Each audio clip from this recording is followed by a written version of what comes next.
Hello મિત્રો, આજે આપણે બુક રિવ્યૂમાં યુ ઉપનિષદ દ્વારા તાજેતરમાં ચોથું એડિશન છે. આ 2025માં ગુજરાતનો ઇતિહાસ કરીને બુક છે, આનું આપણે આજે રિવ્યૂ કરશું. હવે જે વિદ્યાર્થી મિત્રો કોઈપણ પરીક્ષાની તૈયારી કરતા હોય તો તેના માટે એક આ બેસ્ટ બુક છે ગુજરાતના ઇતિહાસ માટે.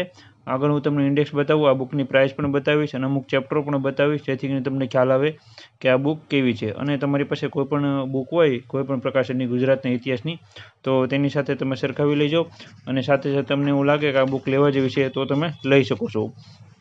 બાકી જો તમારી પાસે કોઈ પણ ગુજરાતના ઇતિહાસની બુક હોય તો એમાંની જોડે તમારે સરખાઈ લેવાની. અમુક એમ લાગે કે તમને ડિફરન્સ છે તો તમે અપડેટ કરી શકો છો. બાકી આ બુકમાં ઘણું બધું અપડેટ કરેલું છે. મેં ચેપ્ટર જોયા અમુક, તો એમાં સારી એવી માહિતી અપડેટ કરેલી. અમુક ચેપ્ટરો નવા પણ છે અને સારી એવી માહિતી કવર કરેલી છે. હું તમને આખી ઇન્ડેક્સ બતાવું એટલે તમે વિડીયો પોઝ કરી અને ઇન્ડેક્સ વાંચી શકો છો. અહીંયા તમે જોઈ શકો છો પહેલું ઇન્ડેક્સ છે, પહેલું પેજ. એમાં ભાગ 1માં ગુજરાતના ઇતિહાસના સ્ત્રોતો આપેલા છે, એમાં ચેપ્ટર વાઇઝ આપેલા છે. હવે તમે વિડીયો પોઝ કરીને ટોપિક વાઇઝ વાંચી શકો છો. ચેપ્ટર 1માં કયા કયા ટોપિક છે, ચેપ્ટર 2માં, પછી ભાગ 2માં પ્રાચીન ગુજરાતનો ઇતિહાસ આપેલું છે. હવે ઇન્ડેક્સ બતાવવાનો મતલબ એ છે કે તમને ખ્યાલ આવે કે તમારી પાસે કોઈ પણ પ્રકારની બુક હોય તેમાં કયા કયા ટોપિક છે, આ બુકમાં કયા કયા ટોપિક છે, કેટલા ઊંડાણપૂર્વક આપેલા છે એ પણ તમને ખ્યાલ આવશે પેજ ઉપરથી અથવા ટોપિકના નામ ઉપરથી. કયા કયા ટોપિકમાં કયા કયા ચેપ્ટરમાં કયા કયા મુદ્દાઓ કવર કરવામાં આવેલા છે. જેમ કે ગુજરાતમાં ચાવડા વંશ છે તો એમાં કયા કયા રાજાઓને કવર કરવામાં આવેલું છે. એવી રીતના દરેક ટોપિકમાં કવર કરેલું હોય છે. એટલે અહીં હું તમને ઇન્ડેક્સ બતાવું છું અને તમને એ પણ ખ્યાલ આવશે તમારી પાસે બુક છે એમાં કયા કયા ટોપિક નથી. અને આ બુકમાં સારી એવી માહિતી બધી કવર કરવામાં આવેલી છે. આ લેટેસ્ટ એડિશન છે. તો જો તમારી પાસે આનું તે ગુજરાતનો ઇતિહાસનું યુવા ઉપનિષદનું જૂનું એડિશન હોય તો તેની જોડે પણ તમે સરખાવી લેજો. આવી રીતના 5 ભાગમાં બુક બનાવેલી છે. એમાં 5મો ટોપિક છે. 5મો ભાગમાં એમાં અલગ અલગ બેઝિક માહિતી છે જે ઓનલાઈન પરીક્ષામાં પૂછાતી હોય છે. અહીંયા અમુક ચેપ્ટર તમને બતાવું. ભાગ 1માં 1 થી 2 ચેપ્ટર બતાવું. અલગ અલગ ભાગમાં થોડા થોડા બે ચેપ્ટર બતાવું એટલે તમને ખ્યાલ આવી જશે. ભાગ 1માં પહેલાં જે છે ઇતિહાસના પાયાની સમજ અને જાણવાના સાધનો આપેલા છે. અહીંયા પહેલાં જે છે એ ચેપ્ટર શરૂ થાય ત્યારે બેઝિક માહિતી આપેલી છે કે કયા કયા નંબર ઉપર કયો કયો ટોપિક આપેલો છે. એ તમને ખ્યાલ આવી જશે. તમારે ચેપ્ટર ગોતમાં અમુક ટોપિક ગોતો હોય તમે આગળથી જ તમને ખ્યાલ આવી જશે કે કયો ટોપિક કયા પેજ ઉપર છે. પછી ચેપ્ટર જ્યારે પૂરું થાય છે ત્યારે એના જે છે પૂછાયેલા પ્રશ્નો આપેલા છે. જેમ કે અહીંયા ચેપ્ટર પૂરું થયું છે ત્યારે પહેલાં ઓનલાઈન પ્રશ્નો આપેલા છે બધા ચેપ્ટરમાંથી, પછી અગાઉની પરીક્ષાના પૂછાયેલા પ્રશ્નો આપેલા છે અને મહાવરા માટેના પ્રશ્નો આપેલા છે. આવી રીતના દરેક ચેપ્ટરમાં આવી રીતના દર્શાવવામાં આવેલું છે. પછી અહીં ગુજરાતમાં આવેલ વિદેશી યાત્રીઓ વિશેની માહિતી આપવામાં આવેલી છે, એ પણ તમે જોઈ શકો છો. પછી ભાગ 2માં અલગ અલગ ટોપિક છે 3 નંબરથી લઈને 17 નંબરના, તો તે બધા એમાં કવર કરવામાં આવેલા છે. એ પણ તમને 2 થી 3 ચેપ્ટર બતાવું એટલે તમને ખ્યાલ આવે. હવે કયા વિદ્યાર્થી મિત્રોને આ બુક લેવાની જરૂર છે, તો કે જે વિદ્યાર્થી મિત્રો પાસે ઓલરેડી એક પણ બુક નથી ગુજરાતના ઇતિહાસની, તો તેના માટે તો આ બેસ્ટ બુક કહી શકાય. આ તમે લઈ શકો છો. અને બીજી લિબર્ટી પ્રકાશનની હોય અથવા વર્લ્ડ ઇન બુક્સની હોય તો જો તમારી પાસે હમણાં તાજેતરની હોય તો કાંઈ લેવાની જરૂર નથી. કારણ કે ગુજરાતના ઇતિહાસમાં એવું છે કે મેક્સિમમ બધા ટોપિક સરખા છે. અમુક અપડેટ થયેલા હોય છે. રાજા મહારાજાનું આ બુકમાં કવર કરવામાં આવેલું છે અલગથી. બાકી તમારી પાસે ઇતિહાસ જે છે એ બેઝિક ઇતિહાસ તો બધી બુકમાં સમાન જ હોવાનો.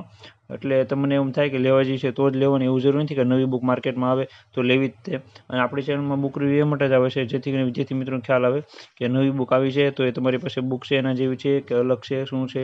કારણ કે ઘણા વિદ્યાર્થી મિત્રો એવું થાય છે નવી બુક આવે, નવી બુક લઈ આવે છે, પછી ખ્યાલ આવે છે કે આ બુકમાં એટલું બધું કંઈ અપડેટ નથી કરેલું, અથવા આ બુક જે છે મારી પાસે બુક તેની જેવી જ છે, થોડા 1-2 ટોપિક ખાલી એડ કરેલા છે. તો આ બધી માહિતી ખાસ કરીને તમારે ધ્યાનમાં રાખવી. અહીંયા તમે જોઈશું ગુજરાતના નામકરણના ઇતિહાસ વિશે માહિતી દર્શાવવામાં આવેલી છે. આવી રીતના દરેક ટોપિક આમાં કવર કરવામાં આવેલો છે. અહીં તમે જોઈ શકો છો જે રીતના પેટર્ન છે. બીજા પણ તમને ચેપ્ટર બતાવું એટલે તમને ખ્યાલ આવે. ગુજરાતમાં સોલંકી વંશના સમકાલીન રાજવંશો આપેલા છે. કચ્છનો રાજવંશ છે એના વિશે માહિતી આપેલી છે. બધા અલગ અલગ વંશ વિશે માહિતી આપેલી છે. પછી એવી રીતના ગુજરાતમાં વાઘેલા વંશ,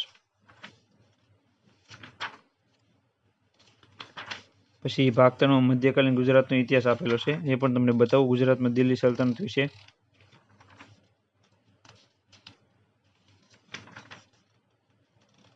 વિડીયો પોઝ કરીને તમે થોડોક ટોપિક મુદ્દાઓ પણ વાંચી શકો છો જેથી તમને ખ્યાલ આવે. ને આ બુક તમારે લેવી હોય તો અત્યારે તમને જે છે ફ્લિપકાર્ટની લિંક દેખાતી છે ત્યાં જઈને તમે ક્લિક કરશો એટલે તમને માહિતી મળી જશે કેટલા ડિસ્કાઉન્ટ મળશે.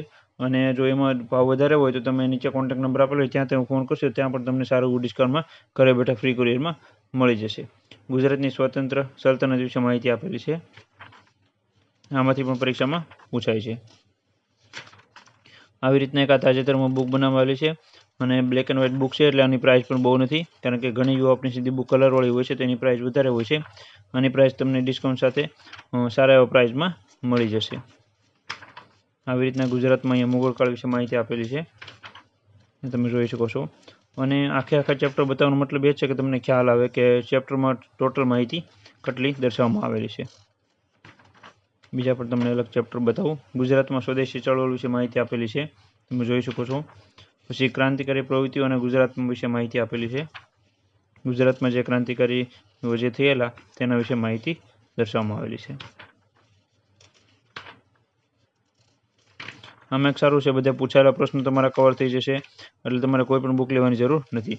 અને આમાં મેથ્સના પ્રશ્નો પણ કવર થઈ જશે. એ કહી દઉં, જે ચેપ્ટરમાંથી જે ટોપિકમાંથી મેથ્સના ક્વેશ્ચન આવે જીપીસી ક્લાસ 1 2 ડીવાયસ એસટીએમાં એ બધા પણ અહીંયા લખવામાં આવેલ છે, એટલે તમને એ પણ માહિતી મળી જશે.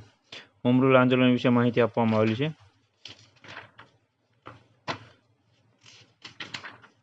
પછી ગાંધીજીના રાષ્ટ્રીય સત્યાગ્રહ ભાગ 2 કરીને ટોપિક આપેલો છે, એમાં પણ માહિતી બધી કવર કરેલી છે. આવી રીતના આખી આ બુક બનાવવામાં આવેલી છે. આખી બુક તમને નહીં બતાવું, જે અહીંયા મહત્વના ટોપિક હતા એ બધા મેં તમને બતાવ્યા. પછી ગુજરાતમાં આદિવાસી ચળવળો પણ અહીંયા આપેલી છે. હવે ઘણા વિદ્યાર્થી મિત્રોનો ટોપિક જે છે એ તમે ઇન્ડેક્સ વાંચશો એટલે તમને ખ્યાલ આવી જશે કે કયા ટોપિક આમાં દર્શાવવામાં આવેલા છે.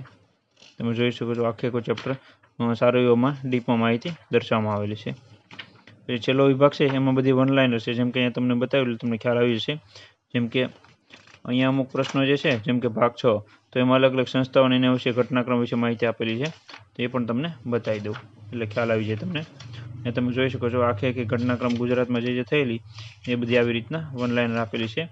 ગુજરાતના રાજવંશો અને વંશાવલી વિશે માહિતી આપેલી છે બધી અલગ અલગ. પછી ગુજરાતમાં સૌપ્રથમ, પછી ગુજરાતની વિવિધ સંસ્થાઓ વિશે માહિતી આપેલી છે. આવી રીતના આખી આ બુક સારી એવી છે, બનાવવામાં આવેલી છે. અને આ બુકની પ્રાઇસ તમને જણાવી દઉં એટલે તમને ખ્યાલ આવે. આ બુકની પ્રિન્ટિંગ પ્રાઇસ 540 રૂપિયા છે. હવે જો આમાં તમને સારું ડિસ્કાઉન્ટ મળી જશે, નીચે કોન્ટેક્ટ નંબર આપેલો ત્યાં તમે ફોન કરશો તો પણ તમને મળી જશે. અને જો તમારે લેવું હોય તો ફ્લિપકાર્ટમાં અત્યારે લિંક દેખાતી છે, ત્યાં તમે ક્લિક કરીને પ્રાઇસ જોઈ શકો છો. જો તમને ત્યાં પણ સારું એવું રહે તો ત્યાંથી જ તમારે ઓનલાઈન મંગાવી શકો છો.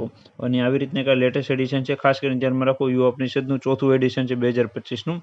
અને આપણે આ બુક રિવ્યુ માટે લાવેલો છે, જેથી વિદ્યાર્થી મિત્રોને ખ્યાલ આવે બુક કેવી છે અને તમારે બુક લેવા જેવી ન લેવા જેવી પણ મેં તમને કહી દીધું.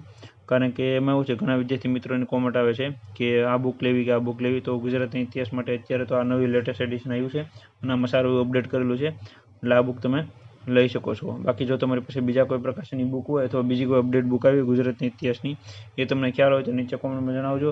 એનો પણ આપણે બુક રિવ્યુ કરશું અને એની જોડે પણ આપણે સરખાવી લઈશું. જેવી રીતના આપણે અલગ અલગ બુકોનું તલાટીની અથવા અલગ અલગ જનરલ નોલેજની બુકનું સરખામણી કરીશું, તો એની રીતને પણ તમને સરખામણી કરી આપી, જેથી કરીને તમને ખ્યાલ આવે કે આ બુક જે છે એ કઈ બુક સારી છે.